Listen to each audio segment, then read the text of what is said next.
for all grade 6 students. We want to tie that into the grade 7 ELA program. So the department chair, ELA department chair, and I are working on what that program is going to look like and what that will entail. So,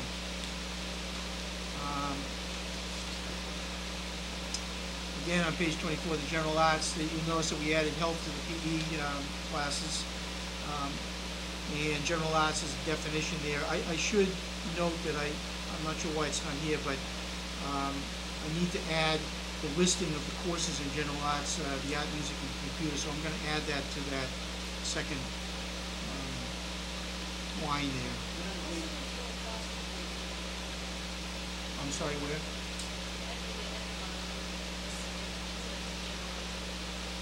Yeah, that should be, it's a typo. Also, under physical education and health now, the description only says physical education is required of all students in the school. Should we put physical education and health? Yeah, that's a good point. Is required of all students in the school. Good. Academic seminar, we're going to call it study skills. I think it's more appropriate. Something seminar means to me I'm going into a, something different than maybe a study skills type of class, so that's just semantics, I guess, on that. They won't be allowed to go to PE classes during their study skills class because they'll already be scheduled for PE, so that's been deleted. And under grading, we'd like to see an incomplete made up within the first 2 weeks of the next quarter. I heard some stories about incompletes lingering on for quite some time, so we want to get some language in there. I mean, certainly if there was extenuating circumstances, we would be reasonable and allow more time, but we want to get something in there that allows us to call it a day. Under the grade, I guess superior achievement 97 to 100, A+. Then it says 93 to 95.5. So what happened? There's no 96 and no 96.5. So I think we need to, or it should be 93 to 96. That's it. I think we need to recalibrate the numbers so they line up. Because there's nothing for, if you get a 96, where do you? Yeah. Or a 96. You're right. And I'm looking at Mr. Hodges' original. Right. So okay, I can look at that. If you can look at that and just make sure the numbers, because I know part of it is if you have a 93.5, I believe you average up to a 94, correct? Isn't that how that works or something? That's the way I would do it. Right. Math, they always say round to the Round. next. So that's the way I do it. So if you can just look at those numbers. I just think it would be simple to change 95.5 to 96. Right. Right. The other question I have, and this is, you're new to the middle school. This is something I've asked for since I think I've been on the committee. I would love for you and John Bernard to get together and have the same qualifications for honor roll and high honor roll, because we have different qualifications at the high school and the middle school. And in fact, the middle school qualifications are much more difficult because to make high honor roll, you need to have all grades above 90 plus an average above 93. Where I believe at the high school, it's just all grades above 90, you make high honor roll. So if that's something you and John could talk about and maybe moving forward, we could coordinate that. I think maybe for some reason it doesn't, but I think it makes sense to have a uniform system for the two schools. So that's just something for you to think about. Absolutely. I have experience engaging the high school principals in those kind of conversations, so I'll do that. On page 28, you receive a report card. Each term it will include academic achievement, and all I want to simply say is academic achievement in all subject areas. The other thing that talks about, the name of the subject or the level of the subject of the teacher, obviously that would be listed there, but I just want to make sure the students, you're going to get a report about your assessment in all subjects, period. Following along that line, the progress reports, all students will receive progress reports, as opposed to students who are only doing poorly. I would like to see all students receive progress reports, and it simply is going to give you, the student, an update on your academic progress, regardless of how you're doing. We just want to give that feedback to the learner. I think it's important. Local paper and in the school and also on the website, Honor Rolls are published. That's just, again, semantics of the language. And on page 30, it does talk about, in the handbook, promotion and retention is part of our handbook. And I went into the school district's policy manual. There is some promotion retention language with regard to high school graduation. They make reference to a page in the policy manual regarding, well, another page, but it wasn't in my manual, but I happen to have in my office. So this is something that I pretty much left alone.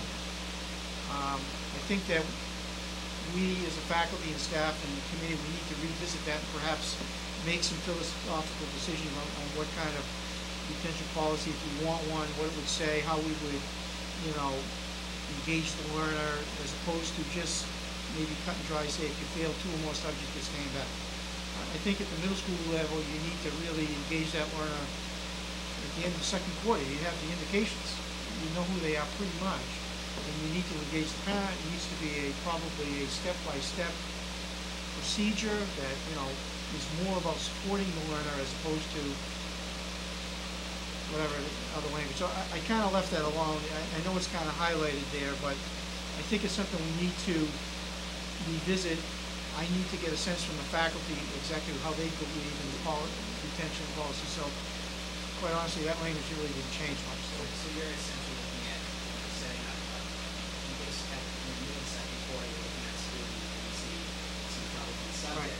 You're looking at maybe setting up a plan, not an IEP, but just some kind of plan to get the student back on track and hopefully get them, again, you have to work with the staff on that, but on its face, that makes a whole lot of sense, as you say, especially at this age. Again, in the handbook, it said promotion and retention, but in this paragraph, there's not a lot of language in there that talks about retention. So I think that we need to probably address that clearer if we are in fact going to have those conversations, late in June about not promoting something. So and I believe that on page 34 we add some immunization language, which came right off out of the policy manual, I believe, out of the nurse's office. It wasn't in our handbook. On this issue, David, you had the presentation on the meningitis.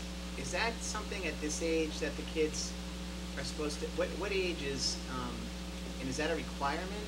No, it's not a requirement. It's a suggestion. It's becoming more and more prominent. I've seen some commercials recently on television.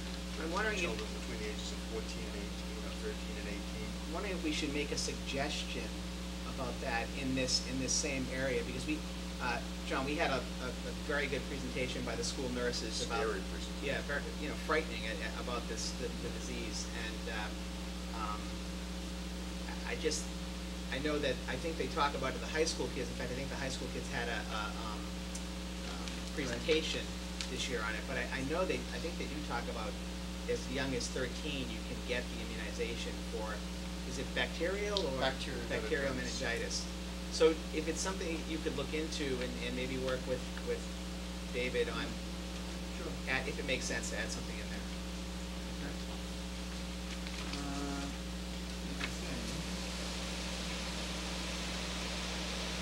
On the building security, I know that the committee is going to be working on some language with regard to security cameras, so that comes to us, we'll put that in. We added the front doors, all the doors will be locked except for the front doors at 8:05.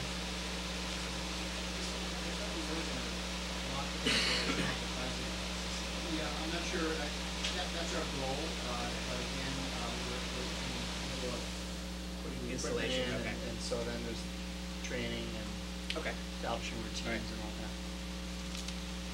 On page 38, on detentions, we're going to require that all students, all parents get 24-hour written notice. This is something that middle school does as a practice. I wanted to put it in the handbook so that,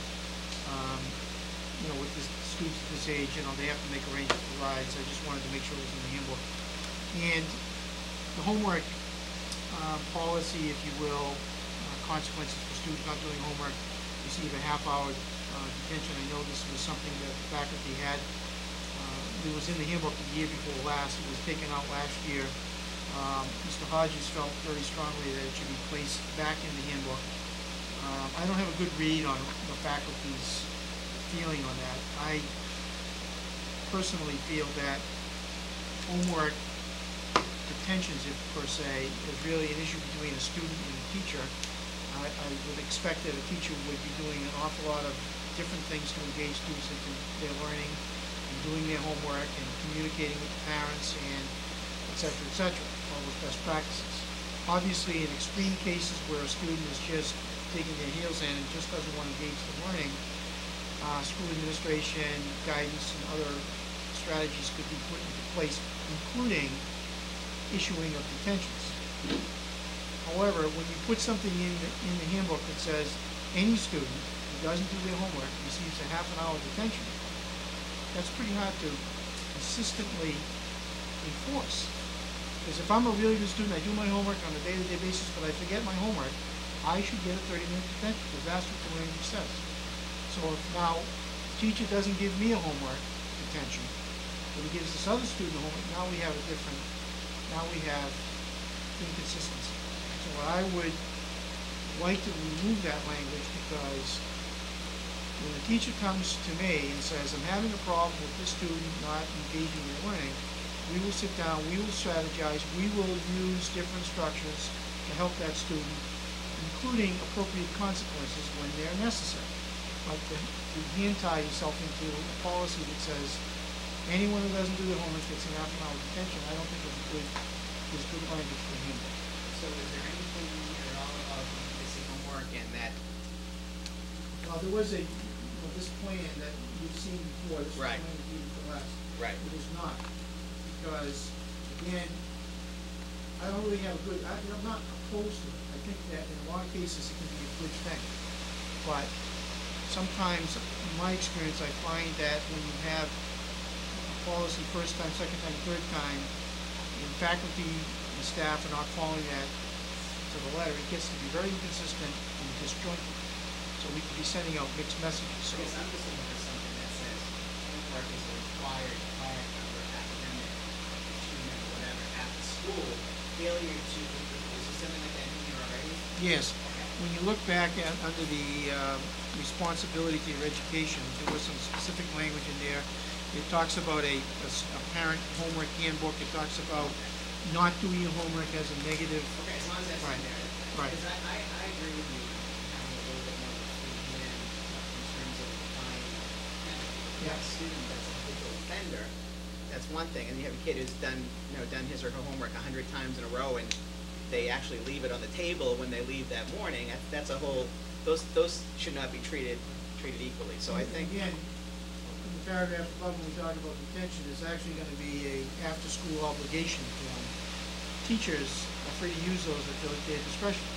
So as a teacher establishes their own behavioral program in their own classroom, they can issue those detentions when kids aren't doing their homework. They have their best case on it, just so that the office doesn't necessarily get involved in that level. Just some words that need to be changed on page 40. Harassment, bullying, paintball, guns. This typo. On page 42, students are eligible. Students, that was a typographical error to be fixed. And I'm almost positive that that is the end of the changes. Just thinking on page 50 that I can't read, I don't have to read. As long as it's subject to periodic inspection to ensure compliance, whether or not secured with a personal typo said look, so we changed that to lock. Let's just say lock. Right. And I think that was it. I know that was a lot of information, and I went very quickly. I don't, obviously, if there's any questions or concerns, I'm more than willing to discuss them. I'm really excited about the schedule. I know that's a lot of work for you to jump into right away, but I think the opportunities we have to add more academic rigor back into the curriculum, which